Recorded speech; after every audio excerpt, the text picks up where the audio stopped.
नाही, प्रत्येकापेक्षा आज सकाळी मला डॉक्टरांचा फोन आला होता. डॉक्टर बोलले, की "अरे, गणेश नाईक साहेबांना स्मृतिभ्रंश, जे विसरभोळेपणा म्हणतात ना, तो आजार झालाय." आणि खरंच त्यांना हे आपण आठवण करून द्यायला लागते, "गणेश नाईक साहेब, तुम्ही भूतकाळात काय केलंय, काय नाही केलं." हे त्यांना आज वारंवार आठवण करून द्यायला लागते. आणि तेव्हा त्याच्या लक्षात येतं, "अरे, आपण काय ते हे." गणेश नाईक साहेब हे 1999 ला बाळासाहेब ठाकरे यांनी त्यांना पक्षातनं का काढला होता? त्यांनी डोंगर उत्खनन म्हणजे दगडखाणी होतात, त्यामध्ये भ्रष्टाचार केला होता.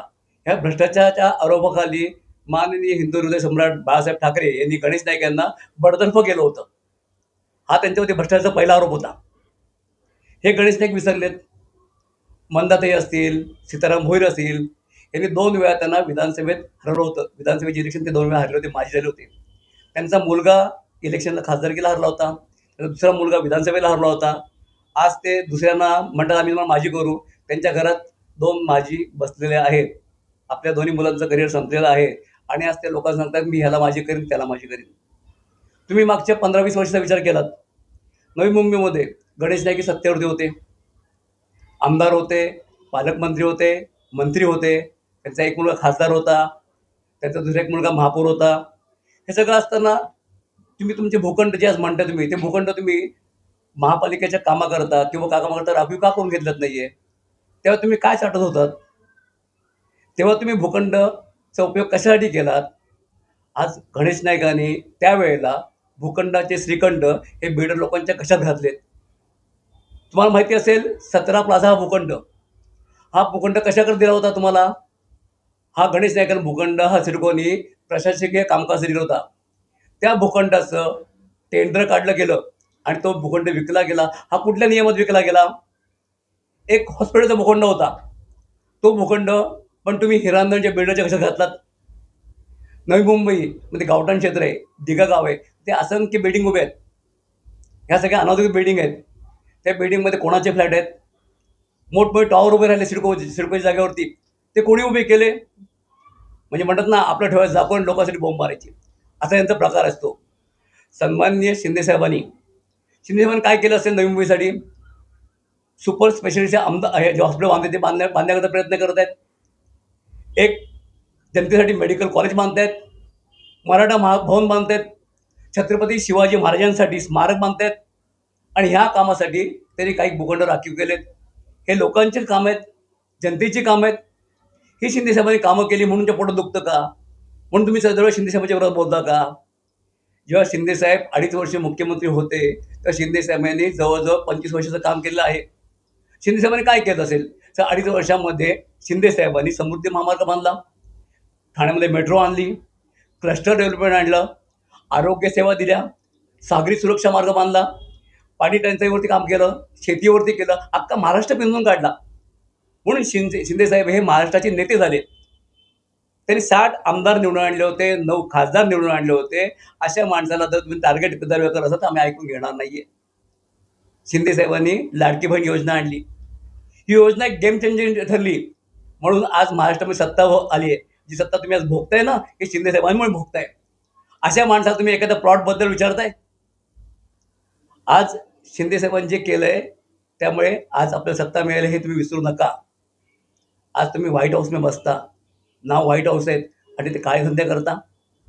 तुमच्यावरती 376 मागच्या बोललो तुम्ही 506 हे गुन्हे आहेत. हे गुन्हे कशासाठी असतात? व्याभिचारासाठी असतात.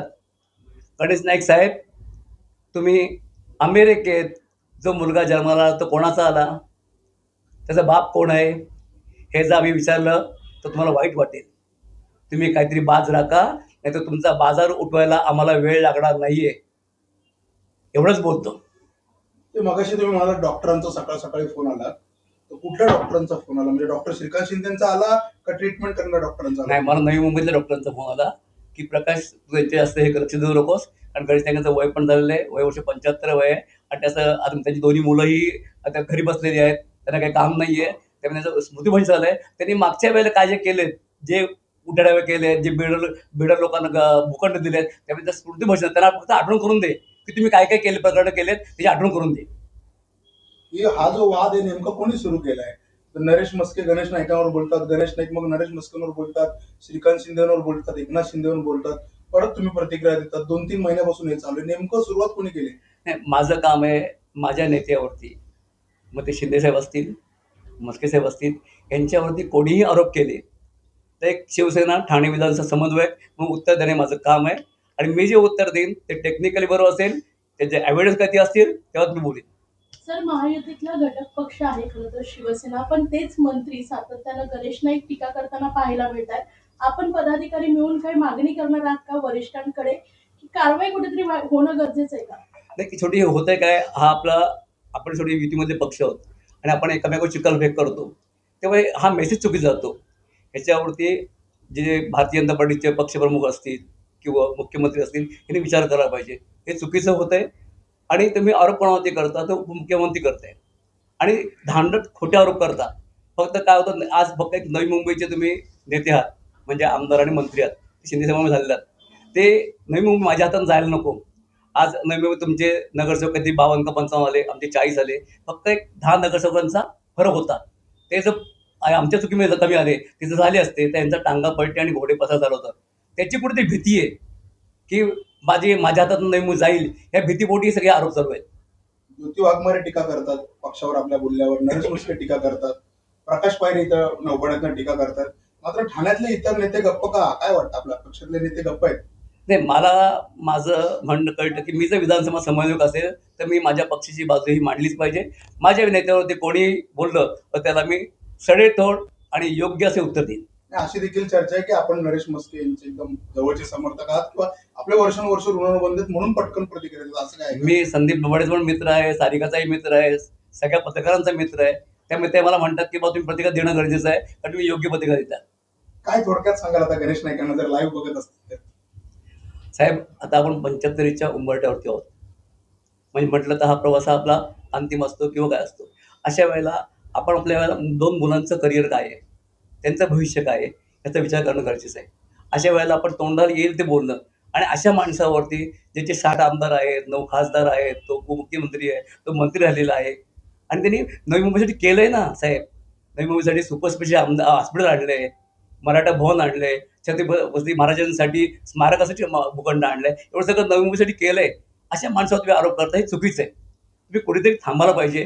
कुठेतरी सदुपयोग केला. जर तुम्ही कदाचित तुम्हाला स्मृतिभ्रंश झाला असेल, तर तुम्ही या गोष्टी बघा, की म्हस्के साहेबांनी असेल किंवा शिंदे साहेबांनी असेल, या नवी मुंबईसाठी काय काय केलंय आणि ह्यावेळेला विचार करा. कुठेतरी थांबा. आता आम्ही जर ह्याच्यापेक्षा वर्स्टमध्ये बोललो, तर तुम्हाला ते सहन होणार नाहीये आणि ह्यावेळेस तुमच्यावर आम्हाला असे आरोप करणं हे आम्हाला आवडत नाहीये, पण तुम्ही बोलायला लावता. गणेश नाईक म्हणाले की जे श्रीकांत शिंदे आहेत, त्यांना माजी खासदार करू. तर श्रीकांत शिंदेने उत्तर दिले की तुमच्या घरात स्वतः 3-3 माजी खासदार, माझे आमदार आहेत. तुमच्या घरात 3 जण माजी आहेत. याबद्दल काय सांगाल? मी बाईट दिली तेव्हा सांगितलं होतं, की ज्या बापाचे वयाच्या 75व्या वर्षी 2 मुलं घरी बसलेली असतात ना, त्याला फ्रस्ट्रेशन येतं किंवा त्याचा स्मृतिभ्रंश होतो. मग तो असं कधी वेडेचाळे करतो, वेड्यावाकडं बोलतो आणि आमच्या डॉक्टर श्रीकांत शिंदे आमचे शिवसेना नेते आहेत, त्यांना आव्हान देतो. आव्हान द्यायचं वय त्यांचं राहिलं नाहीये आणि एवढी कुवत पण नाहीये. त्यांनी शिंदे साहेबांना किंवा श्रीकांत शिंदेना आव्हान देऊ नये. त्यांनी आमच्याशी बोलावं.